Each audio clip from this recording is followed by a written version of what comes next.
జేబులో పైసలు పెట్టుకొని హైదరాబాద్కు పోయి కోచింగ్ సెంటర్లలో జాయిన్ అయితే 10 సంవత్సరాలు మీ జీవితం అంతా కోచింగ్ సెంటర్ల చుట్టూ తిరగడమే జరిగింది తప్ప ఉద్యోగ నోటిఫికేషన్లు వచ్చినాయా? వచ్చిన నోటిఫికేషన్ల ఫలితాలు ఇచ్చిండ్రా అని నేను అడుగుతున్నా.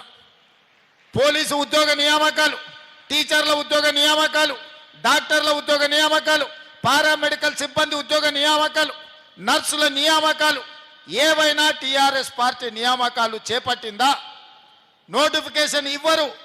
నోటిఫికేషన్ ఇస్తే వాళ్ళే కోర్టుల్లో కేసులు వేసి లిటిగేషన్లు పెట్టి కోచింగ్ సెంటర్లతో కుమ్ముక్కై పరీక్షలు పెట్టకుండా విద్యార్థులు రాయకుండా చేసి విద్యార్థులను కోచింగ్ సెంటర్లలో అశోక్ నగర్ చౌరస్తాల్లో, దిల్సుఖ్ నగర్ చౌరస్తాల్లో అనాథలుగా వాళ్ళను 10 సంవత్సరాలు తిప్పింది మీరు కాదా?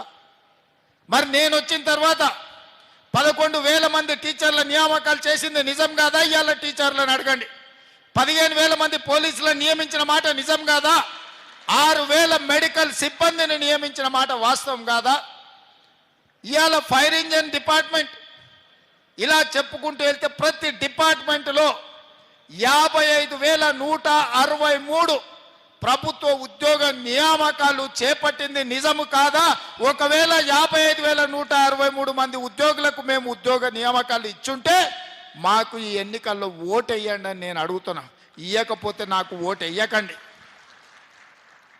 అదేవిధంగా టీచర్లు 10 ఏళ్ళు ప్రమోషన్లు లేవు, 10 ఏళ్ళు బదిలీలు లేవు.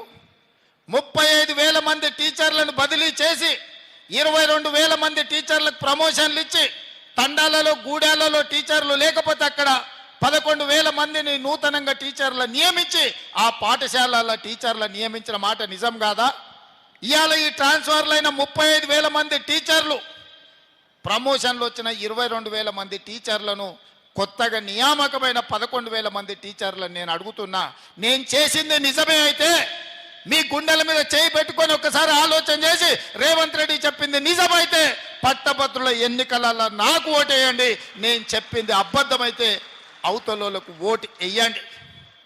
ఇవాళ మన పిల్లలు చదువుకున్నా, డిగ్రీలు, పీజీలు, పిహెచ్డి సర్టిఫికెట్లు తీసుకున్నా వాళ్ళకు టాలెంట్ తక్కువ ఉందని ఉద్యోగాలు రాకపోతే నిరుద్యోగులుగా బజార్లలో తిరుగుతుంటే ఇవాళ 65 ఐటీఐలలో చేరిన వాళ్ళకు సర్టిఫికెట్ వస్తుంది కానీ వాళ్ళకి టాలెంట్ లేకపోతే టాటా కంపెనీతోని మాట్లాడి 2,400 కోట్ల రూపాయలలో 2,100 కోట్ల రూపాయలు టాటా కంపెనీ పెట్టి ఈ 65 ఐటీఐలను అప్గ్రేడ్ చేసి అడ్వాన్స్డ్ టెక్నాలజీ సెంటర్లుగా తీర్చిదిద్దియాల మన పిల్లలకు టాలెంట్ పెంచాలి, సాంకేతిక నైపుణ్యం పెంచడానికి ముందుకెళ్తున్నాం. ఇది నిజమైతేనే, సాంకేతిక నైపుణ్యం పెంచుతేనే టాటా కంపెనీతో మేము ఒప్పందం చేసి శిక్షణ ఇవ్వడమే కాదు, శిక్షణ ఇచ్చిన వాళ్లకు టాటా కంపెనీ ఉద్యోగాలు ఇస్తామని ఒప్పందం చేసుకున్న మాట నిజమైతే కాంగ్రెస్ పార్టీకి ఓటు వేయండి, లేకపోతే కాంగ్రెస్ పార్టీకి ఓటు వేయకండి అని నేను ఈ సందర్భంగా చెప్పదలుచుకున్నా.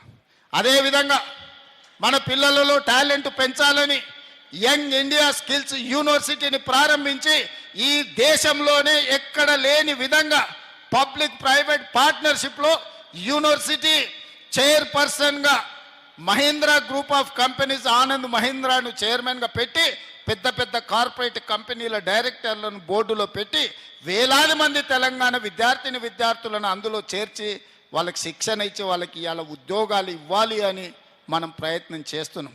యంగ్ ఇండియా స్కిల్స్ యూనివర్సిటీని నేను ప్రారంభించింది నిజమైతే మీరు కాంగ్రెస్ పార్టీకి ఓటు వేయండి అని చెప్పి నేను ఈ సందర్భంగా మిమ్మల్ని అడుగుతున్నా. ఇదే కాదు, 140 కోట్ల జనాభా ఉన్న ఈ దేశం ఒలింపిక్స్లో ఒక గోల్డ్ మెడల్ తేలే. నేను సౌత్ కొరియా పోయినప్పుడు ఒక యూనివర్సిటీకి వెళ్ళిన, నేను 30 ఎకరాలలోనే ఉంది ఆ యూనివర్సిటీ. మీ నిజామాబాద్ యూనివర్సిటీ పోలిస్తే 100 ఎకరాలలో ఉండి ఉంటుంది. కానీ 140 కోట్ల జనాభా ఉన్న మనం ఒక్క గోల్డ్ మెడల్ కూడా ఒలింపిక్స్లో తేలే. అందుకే ఆ యూనివర్సిటీకి వెళ్తే 16 మెడల్స్ వచ్చినాయి. దేశం 36 మెడల్స్ కొడితే ఒక యూనివర్సిటీకి 16 మెడల్స్ వచ్చినాయి. ఒక అమ్మాయి ఆర్చరీలో 3 గోల్డ్ మెడల్స్ తీసుకొచ్చింది సౌత్ కొరియన్ యూనివర్సిటీలో. అక్కడ చూసిన తర్వాత ఈ దేశం జనాభా ఉన్నది కానీ ప్రపంచంతో పోటీ పడలేకపోతుందని తెలంగాణలో యంగ్ ఇండియా స్పోర్ట్స్ యూనివర్సిటీని ప్రారంభించాలి.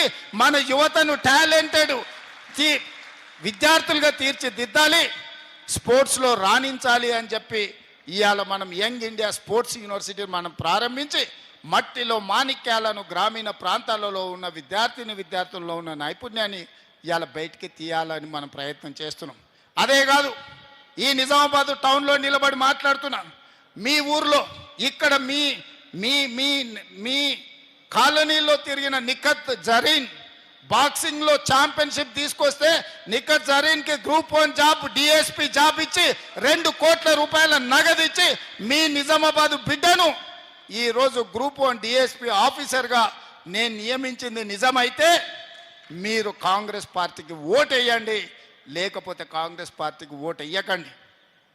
ప్రపంచ కప్ క్రికెట్ను సాధించిన సిరాజ్ ప్రపంచ కప్లో ఇండియా టీం గెలవడానికి తన నైపుణ్యాన్ని ప్రదర్శించిన సిరాజ్ని ఈరోజు అతను చదువుకున్నది ఇంటర్మీడియట్ లోపే. గ్రూప్ 1 ఉద్యోగం ఇవ్వాలంటే అది సరిపోదు. ప్రభుత్వం అన్ని మినహాయింపులు ఇచ్చి ఈరోజు సిరాజ్ని గ్రూప్ 1 ఆఫీసర్గా ఒక డిఎస్పి క్యాడర్ ఆఫీసర్గా ఈరోజు ఉద్యోగం ఇచ్చి క్రీడల్లో రాణించిన నిరుద్యోగ యువకులకు మీరు క్రీడలలో రాణిస్తే కూడా మిమ్మల్ని ప్రభుత్వం ఆదుకుంటుందని సిరాజ్కి ఈరోజు డిఎస్పి క్యాడర్ ఉద్యోగం ఇచ్చింది నిజమైతే మీరు కాంగ్రెస్ పార్టీకి ఓటు వేయండి. ఇదే కాదు, పారా ఒలింపిక్స్లో దీప్తి అని వరంగల్ అమ్మాయి